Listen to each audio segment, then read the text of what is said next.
dans la classe et parfois hors de la classe dans le cadre de l'ouverture de l'école au milieu. Et l'école de Kermoussa a été choisie comme école pilote à partir de 1986.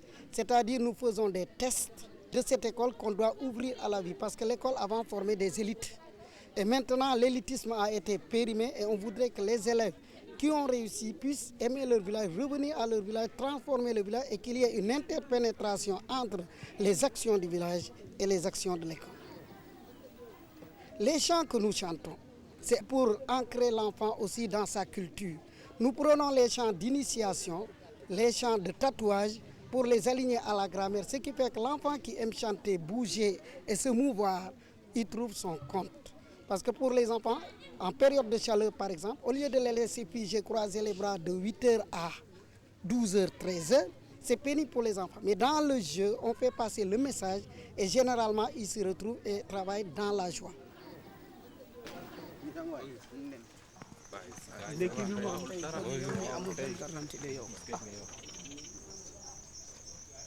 Ici, nous sommes dans l'école rurale. L'école rurale, c'est une classe qui a été créée par les moines de Kermoussa depuis 1971. Et c'était pour lutter contre l'exode rural. Parce qu'il est arrivé un moment au Sénégal où les gens, toutes les populations montaient sur les grandes villes. Donc il nous faut un centre qui puisse former des gens correctement. Le mieux possible. Parce que sans la formation, on ne peut pas faire du développement. Notre projet d'avenir, c'est d'essayer d'amener le centre à une bonne meilleure formation.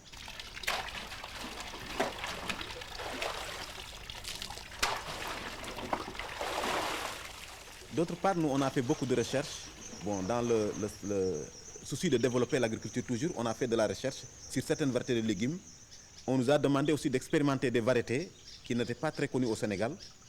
Avec la FAO, on a fait des recherches avec la FAO sur l'ail, sur des variétés de tomates et sur des variétés de choux. Des choux, c'est surtout asiatique, ce qu'on appelle les choux de Chine. Sinon, on a fait aussi des recherches sur la plantation d'asperges au Sénégal. Les asperges, on a trouvé que les asperges pouvaient marcher. On a trouvé que les ails pouvaient marcher au Sénégal. On a trouvé que plusieurs autres légumes qui n'étaient pas expérimentés au Sénégal peuvent marcher. Début 73, il y avait des jeunes qui venaient travailler au monastère pour certains services et qui rentraient chez eux souvent après 2 ou 3 heures de travail. Et ça a été l'occasion de les perfectionner dans leur formation pour qu'ils apprennent un métier. Et ils ont formé un centre d'artisans qui est tout proche d'ici, centre Djubo, signifie la Concorde, où ils devaient assurer les services du monastère, mais en même temps pouvoir travailler pour le village. Mais ces jeunes qui avaient appris des métiers avaient besoin d'un encadrement, et le premier encadrement est venu de la part des volontaires du progrès.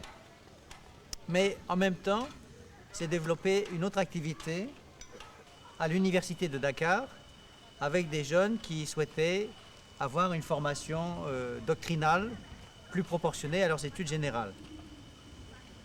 On a commencé à donner des cours 1 fois par semaine, des cours de formation théologique, et ces cours se sont prolongés depuis, donc c'est la 21e année.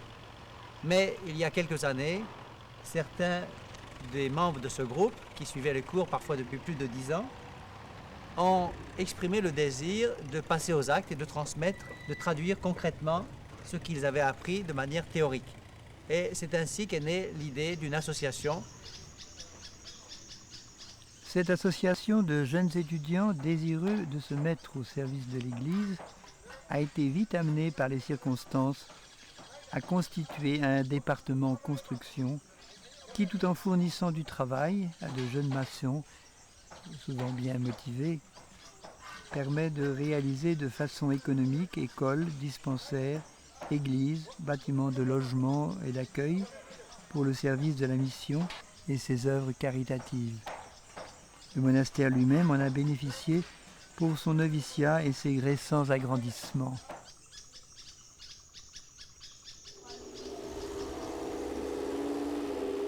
Comme la devise de notre association, Service Église Sénégal, nous nous occupons de plusieurs services qui nous sont confiés par les maisons religieuses, en particulier le monastère de Kermoussa, le monastère de Kerguilaï et aussi les carmélites de Sébikotane.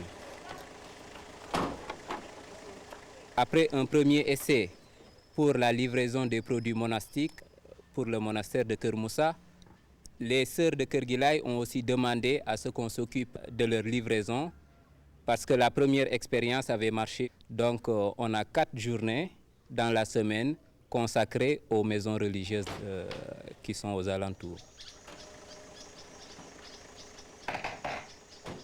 Je vais vous parler de ce qui concerne les relations du monastère avec les gens du voisinage. Ce que nous faisons avec ces paysans. Nous avons à les aider à construire des maisons pour ceux qui n'en ont pas, les plus démunis, et aussi à distribuer de la nourriture, toujours pour les plus nécessiteux. Ça se passe tous les 15 jours. Et tous ces 15 jours-là, nous distribuons donc chaque personne 6 kilos de mil. Et à la suite de cela aussi, nous continuons à faire une autre action actuellement qui essaie de ne pas pousser les gens ici à la mendicité. On leur dit il faut une participation de votre part. Allez calculer la marchandise, la somme de la marchandise que vous avez besoin, et vous nous amenez la moitié de la somme. Ils le font très bien, et après nous, on complète. Ce qui fait qu'entre le monastère et ces gens-là, ils ne sont pas endettés. Et ils gardent leur dignité pour pouvoir travailler à partir du peu qu'ils ont. Voilà ce que nous réalisons. Et autre chose, c'est de construire aussi des puits.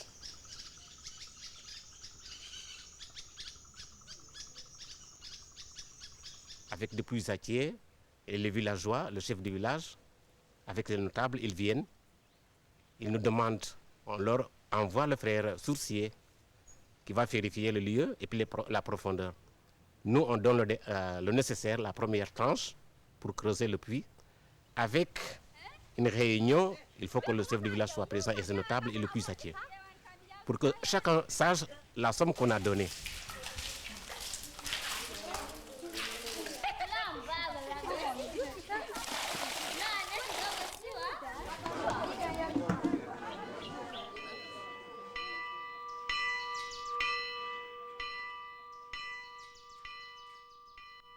Pourquoi êtes-vous là? C'est la question sans doute que vous allez me poser, qu'on m'a souvent posée. Il est bien difficile d'y répondre en quelques mots. Je suis tenté de vous dire comme l'a fait le Christ dans l'Évangile lorsqu'il a accueilli ses premiers disciples envoyés par Saint Jean-Baptiste. Venez et voyez, venez et voyez.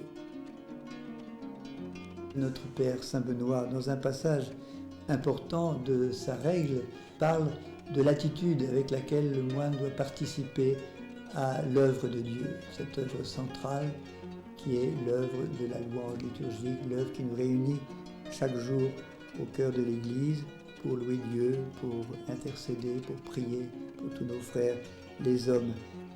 Et pour Saint Benoît, l'attitude fondamentale que doit prendre le moine est une attitude de foi.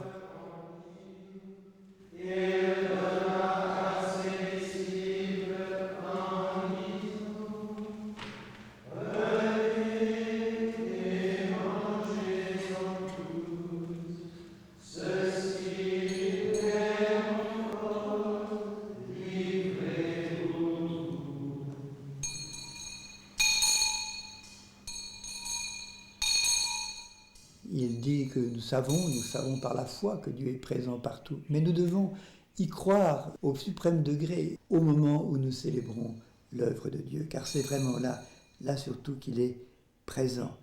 Il est présent dans cette prière qu'il inspire. Il est présent dans les grâces qu'il fait tomber sur le monde. Et toutes les occupations de la vie monastique, selon le désir de Saint Benoît lui-même, doivent être centrées précisément sur cette œuvre de Dieu, sur cette présence de Dieu qui est partout et qui se retrouve partout, mais qui trouve ses temps forts chaque jour pour le moine. La prière, le travail par lequel cette œuvre de Dieu continue dans la journée, au service des frères, l'obéissance à la volonté de Dieu, le travail théologique, le travail matériel, manuel, le service des autres, le service de ceux qu'on accueille, tout finalement converge pour que dans cette œuvre de Dieu, nous soyons nous-mêmes conscients de ce que nous faisons. Que notre esprit, comme dit saint Benoît, ne fasse qu'un avec notre voix, c'est-à-dire avec notre corps, avec tout ce qui participe à cette œuvre de Dieu. Et cela doit s'étendre à tout le reste de l'activité du moine. Nous sommes là parce que nous cherchons à vivre de cette présence et nous cherchons à en témoigner. C'est cela qui est au cœur de notre vie. Alors tout simplement, voilà ce que j'aurais à répondre. Pourquoi nous sommes là? Nous sommes là pour rendre ce témoignage, pour qu'il soit vivant. Et nous sommes ici en Afrique, mais nous avons apporté à l'Afrique ce témoignage qui va être plus ou moins diffusé, qui va être plus ou moins repris, adapté par les Africains eux-mêmes, mais finalement nous nous référons tous à la même réalité qui intéresse en profondeur chaque homme. Dieu est là.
Yalkatiro